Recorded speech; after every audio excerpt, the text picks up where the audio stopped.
It's my favorite part of the show. Time now for our Ask the Doctor segment. That's where we answer some viewers' questions sent in via email. And joining me now is Dr. Eric Bernstein. Thanks for coming in on New Year's Eve. It's my pleasure to be here. It's good to have you here. So let's get started. First question comes from Jessica in Ardmore, Pennsylvania, who asked, can African Americans have a tattoo removed? Now, I don't have tattoos, but I am curious about this because I know that pigmentation does affect some procedures. Absolutely. With any laser, skin of color is the hardest to treat. Right. Because melanin pigment's designed to take up light. And we're not aiming at the melanin, we're aiming beneath it at the tattoo pigment. So you can take off, I can take off tattoos from skin of color, but you need a special laser, neodymium YAG laser that avoids the skin pigment, sees the tattoo pigment. If you have, colored tattoos, it's a little bit harder, and it definitely requires an expert. So it sounds like you really do have to be careful who you go to because you, as the doctor, have to have the correct laser in order to lasers, and that's correct. Okay, all right. Especially for skin of color. Okay, very good. Jessica, I hope that helped. Our next question is from Lori in Cherry Hill, New Jersey. She emailed to ask us, is there anything that can be done to restore hair that I lost as a result of radiation for a brain tumor? Dr. Bernstein. Well, yes. First of all, there's new research now about protecting hair during radiation. But to replace it, hair transplants work. The question is, what's the quality of the skin that's receiving the hair? So, you need to kind of have your doctor look. And the second is there enough of a donor area? Usually taken from the back here. And so, usually what doctors will do is they'll do a couple test areas and see how they survive. But the answer is yes, but you need to see your doctor. Okay, now you say donor area. Can someone else donate? No, it's got to be from you. So kind of from the back here, because I don't have any donor up here. It's moving back quick. No. You look like you're doing okay, I'm taping Dr. it in there. Bernstein. Okay. A little Rogaine. Okay, that's another segment. Maybe we'll cover that in the new year. Our final question today comes from Nicole in Spring City, Pennsylvania. Now, Nicole asks, wow, this is a complicated one. My grandmother had MRSA when she died in June. My mother took care of her when she was sick.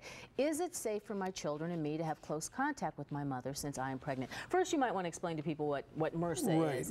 MRSA is an infection. It's a staph infection that's resistant to antibiotics. And it used to be only seen in the hospital, but now it's in the community. We hear about the community, mostly skin infections. But you know what? People are carriers and you don't know it. I guarantee you, most of us know someone who's had MRSA, or their kids have had MRSA. So the grandmother had it, and then the mother took care of her. I wouldn't be worried about that at all. And it's not complicated by the fact that the young lady is pregnant. Well, with anyone with MRSA, what do you want to do? Well, you want to avoid contact with a wound.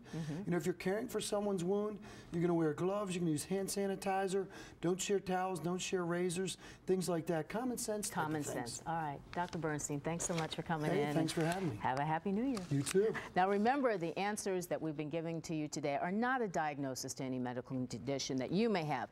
If you have symptoms of any illness, please see your doctor. NBC 10 News at 6 is next. Here's Dawn Timoney. Hey, Dawn. Hey, Renee, thanks. And next on NBC 10 News tonight at 6 o'clock, it's time to usher in a new decade. The fireworks are ready to roar at Penn's Landing, and it is twice the fun there tonight. 2 separate fireworks shows, and the first is set to begin at the top of the hour. We will take you there live. Plus,